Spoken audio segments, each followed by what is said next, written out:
Good morning and welcome back to the third lesson on Elizabethan or Shakespearean age.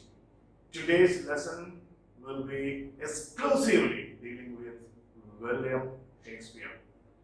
I will not be discussing any particular individual play of Shakespeare. Rather, I will be giving you all the relevant information that is required to crack your MA entrance examination or even JAR of Net English. Okay then, are you ready? Let's begin. He was born, according to the records available, on April 23rd, 1564 at Stratford upon Avon. Stratford upon Avon in the district of Warwickshire, England. You must spend some time trying to understand Shakespeare's life. That's your homework. He is known, this is important for exams, as the Bard of Avon or Swan of Avon. Often called the national poet of England. Chaucer is the father of English poetry or literature, but he is the national poet of England. Let's look at the observations made upon William Shakespeare by some famous writers. Ben Jonson, who was a contemporary of Shakespeare, said, Shakespeare was not of an age, but for all time. That means Shakespeare is relevant to all times. He was relevant, he is relevant, and he will be relevant to all the times. Okay. John Dryden said, in brief, that Shakespeare was a genius. He was naturally endowed. He had some natural gifts, and he had no books. That means he never attended any school or college or university, as did some famous university which you already know. And for him, the books were nature, and nature taught him everything that was required for his dramatic career. Okay. Earl of Southampton, Henry Wriothesley, it is pronounced Henry Wriothesley, was Shakespeare's patron, and he dedicated the poem Venus and Adonis to the Earl of Southampton, that is Wriothesley. Okay. Plays of Shakespeare. The first folio, important from the examination point of view, the first folio means the first collected works of Shakespeare was first published in 1623. The date is important, asked in many exams. And that folio contained 36 plays. Shakespeare has in total written 38 plays, and plus one, 39th, which has been lost. I'll talk about them soon. And who created the first folio? This is very important again for the examination. John Hemming and Henry Condon, who were the friends of William Shakespeare, and they were actors of the same company with which Shakespeare had been associated. Okay. The company's names are given there. Lord Chamberlain's acting company. And later on, in 1603, when James I ascended to the throne of England, this company's name was changed to the King's Men. Okay. Besides the 36 plays included in the first folio, there are two more plays. They are Pericles, the Prince of Tyre, ancient city in modern Lebanon, and the two noble kinsmen. This was written, the last one was written in collaboration with John Fletcher. Remember this. And the 39th play, which has been lost, is called Cardenio. Cardenio. Who was Cardenio? Okay. Cardenio was a young, noble, honorable man in Miguel Cervantes' novel Don Quixote. This young man spent his last days in misery, and he was, in fact, on the verge of madness, or really he was insane, owing to the infidelity of his beloved Lucinda. So Shakespeare took this character from Don Quixote to write his last play, which unfortunately has been lost to us. Okay.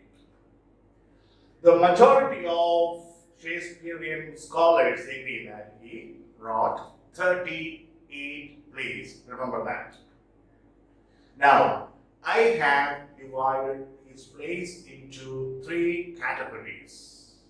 Comedies with the available dates of those plays being written, but they are not, no scholars are very certain about the exact year of the writing of these plays. That's why we have given in bracket the period between this year and this year. Okay, so I am not going to discuss any of these plays. That's for you to read and understand. There are 38 plays. We have no time for any discussion, but I will be dwelling upon the most important questions that can be asked from these plays or from the works of Shakespeare.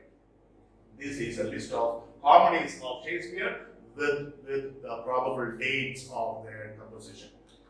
Okay, there are 15 comedies. Then tragedies, the list is given here. There are 12 tragedies. Then the historical plays, the history plays. List is given here. Okay. Note, this is important from the examination point of view.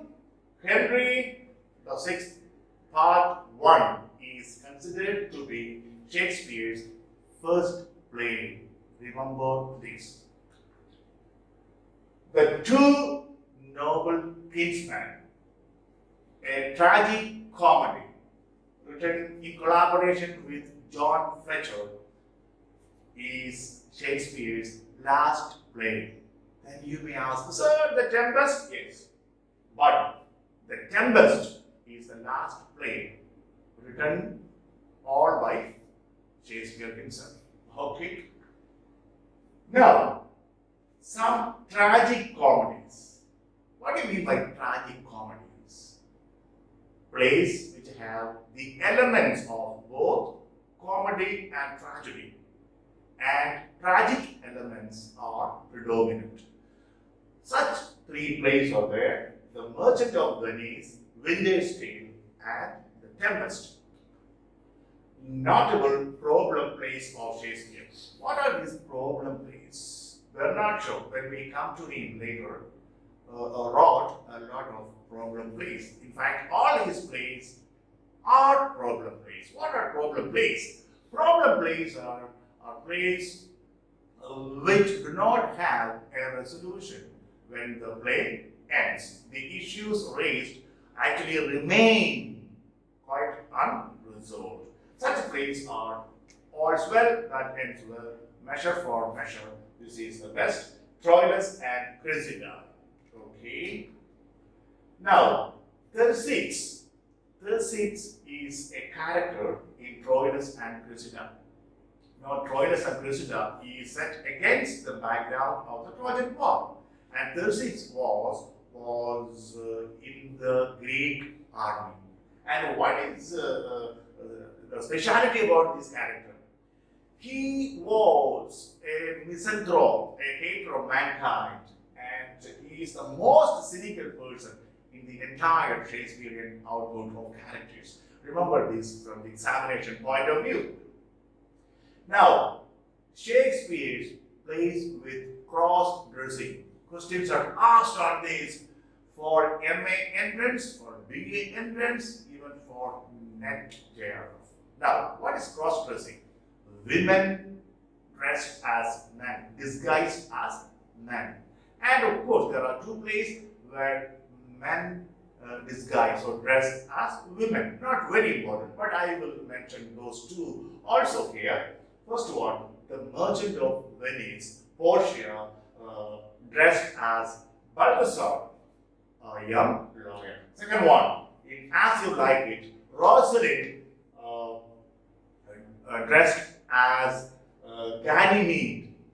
Dressed as Ganymede. Ganymede is a character in Greek mythology who was very handsome, and it is said Zeus disguised as an eagle and carried him away. And another story says that Minos, who was Minos? The king of Crete. He carried him away and made Ganymede the cupbearer in his court. Anyway, the name comes from Greek mythology. Okay. 12th night, Viola, dressed as Cesario, and the two gentlemen of Verona, where Julia was dressed as Sebastian. This was asked in the last examination. I don't know whether it was by the University of Hyderabad or if this question was asked. So these are very important. And Shakespeare's first cross-dressing heroine is Julia, dressed as Sebastian in The Two Gentlemen of Verona. Remember this. Cymbeline, Imogen, dressed as Fidel or Fideli. This is pronounced in both ways. Imogen, not Imogen, Imogen. In Cymbeline, dressed as Fideli. The Merry Wives of Windsor. Here, Falstaff, a comic character. He is the most important comic character in Shakespeare's plays. Remember that, Falstaff. Now, I gave you a homework. In how many plays does this comic character, Falstaff, appear? Find out. This is quiz. Okay. Falstaff dressed as fat woman of Brentford in The Merry Wives of Windsor. So you have got one. There are two more plays. Find out. Okay. The Taming of the Shrew. Bartholomew dressed as a madam. The name is not given. Madam. Okay. Now, Shakespeare's plays where he acted. He was an actor as well. He acted in his own plays. Now, I'm giving you a list of the plays in which Shakespeare acted. In Macbeth, he acted as king. Did you know all this? Okay. In As You Like It, he acted as Adam. In Henry IV, he acted as King Henry. And in Hamlet, Shakespeare acted as the ghost of Hamlet's father. Okay. Then, the plays of Shakespeare in which there is ghost or ghost appearing. This is important for the examination point of view. All these pieces of information I have already given are important for examination. Remember that. Julius Caesar, ghost of Caesar. Ghost of Caesar comes next. Hamlet's father's ghost appears. Then Richard III, ghost of Henry VI and Edward IV. And Macbeth, we have the ghost of Banquo. Okay. Then Cymbeline, ghost of both Muse's father, mother, and brothers. So these are the place where ghosts appeared. Then, now we come to sonnets of William Shakespeare. You know, some of the sonnets you are already familiar. We will have a quick look at all these important sonnets. Shakespeare's sonnets are some of the most fascinating and influential poems written in English. How many sonnets has he written? 154. Okay. Now, many readers of the poems have traced a love triangle between the poet and the two figures, often called the young man and the dark lady. Remember this: the young man and the dark lady. Who are they? Was Shakespeare in love with this lady, this unknown dark lady, or did Shakespeare have some kind of love for this young man? All these are scholarly questions raised. Okay. Shakespeare wrote 154 sonnets. Now the questions asked are, how many addressed to the dark lady and how many to the young man? Okay. The first 126 are addressed to the young man. Remember this. And the remaining 28, the last 28, are addressed to the dark lady. Very important for the exams. Most famous sonnets of Shakespeare. Very quickly, I just go over this. No discussion, by the way. Sonnet 18. Sonnet 13. All are fantastic. Sonnet 73, Sonnet 33, Sonnet 104, 116, Sonnet 129, Sonnet 130. Now, you know, these are very important from the examination point of view. Sources of Shakespeare's plays, or the sources from which he borrowed, you know, the skeleton, the plot, or the story. He has taken from different sources. And while discussing the university ways, I mentioned some sources for his immediate place, or some plot, okay, that he has taken. Okay, here some general important sources are mentioned. Boccaccio's Decameron is the source of All's Well That Ends Well, Cymbeline, the Two Gentlemen of Verona. Arthur Brooks' poem, The Tragical History of Romeo and Juliet, is the source of Romeo and Juliet. Now you may think, sir, that means this Shakespeare was a plagiarist, or was he simply an imitator, taking things from others? No, he had taken storylines, but look at his poetry, how he adapted everything to the needs of the people of his time, the readers of his time, the theater goers of his time. How beautiful his lyricism is, his lyrics. Okay, these are the things where Shakespeare becomes real genius. Okay, then Raphael Holinshed's Chronicles of England, Scotland, and Ireland, was the real source of most of these history plays, and I have given the names of some plays here. Plutarch's Parallel Lives, remember? We discussed this. Is the source of, or source for, Antony and Cleopatra, Coriolanus, Julius Caesar, and Timon of Athens. Okay?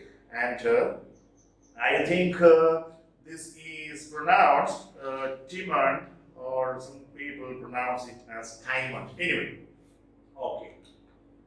Hamlet derives, at least in part, from the tale of Hamlet. If you use acronym, then this can be made into Hamlet. See, Hamlet, Hamlet. Okay. From the Gesta Danorum means deeds of the Danes by Saxo Grammaticus. From this book, Shakespeare borrowed a lot for his play Hamlet from the historical point of view. Okay. Chaucer provided the source material for the two noble kinsmen, Troilus and Cressida. Chaucer wrote one, and Midsummer Night's Dream. So you see, Shakespeare owes quite a lot to his predecessors. Hamlet owes a debt to Thomas Kyd. Thomas Kyd was a university wit, and he wrote the Spanish tragedy. So Shakespeare owes a lot to Thomas Kyd and his Spanish tragedy, because Spanish tragedy is a revenge play, and Hamlet indeed is one. The Merchant of Venice can be seen as a reflection of Christopher Marlowe's, another university wit, the Jew of Malta. And King Lear is a direct descendant of the anonymous, true chronicle history of King Lear. We don't know who wrote this, but Shakespeare got the idea from this work only, from this anonymous writer. Now, it is said more than half of Shakespeare's plays show traces of an earlier work by another playwright or author. That means he borrowed quite a lot from other writers, but made all these into his own unique creation, using his imagination, using his fertile creativity, fertile imagination. He made all these his own. Now, we can't end a class on Shakespeare or Elizabethan age without making a mention of the theatres. Okay. The theatre 1576 was the first theatre established in England. The name was the theatre. Okay. The Globe, that was the most famous at that time, was built, the date is important, in 1599 by the playing company, the Lord Chamberlain's Men. A company of actors. Later on, it was known as the King's Men after James I ascending to the throne of England in 1603. Shakespeare was a partner in this theatre. That's how he became so rich. And he was one of the richest men in Europe before his death. In Stratford upon Avon, while it was said Shakespeare was going to his primary school, grammar school, there was a very, very, very palatial-looking house, and Shakespeare used to just stand in front of that house and look at it, and he bought it. Earning money from his writing plays, acting, and from his partnership in the Globe Theatre. Okay, in 1613, so sad. The Globe burnt down during the staging of the play Henry VIII, but the following year they rebuilt it. They were very rich. Okay, now the best actor of Chamberlain's company was, remember the name, Richard Burbage. We can't forget his name. He was the best actor of the time. Other two celebrated actors were Richard Cowley and William Kemp. So Burbage, Cowley, and Kemp were very popular or famous actors or celebrities of the time. The Lord Chamberlain's men became, I have already told you, the King's Men. Okay, after the ascension of James the First to the throne of England in 1603. That's all about Shakespeare. What I have, you may think, oh, sir, William Shakespeare, you have finished in just 25-30 minutes. My purpose, my dear children, is to prepare you for MA and NET exams, entrance exams, and NET qualifying exams, or JRF. Okay?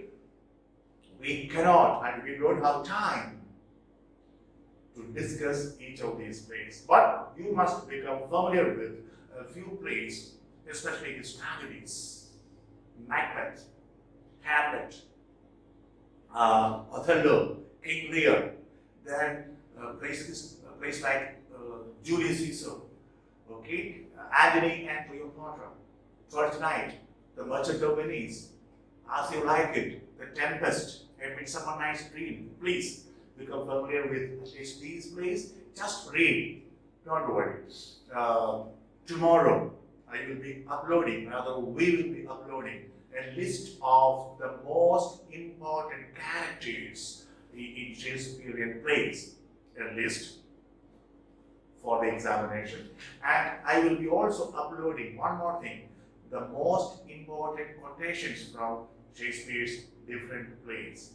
With this, I am sure you are equipped to meet any challenges from the question setters with regard to William Shakespeare and his plays. This is my assurance. Okay. Now, this is the epitaph written on the tomb of William Shakespeare. This was made by Shakespeare himself. What is it?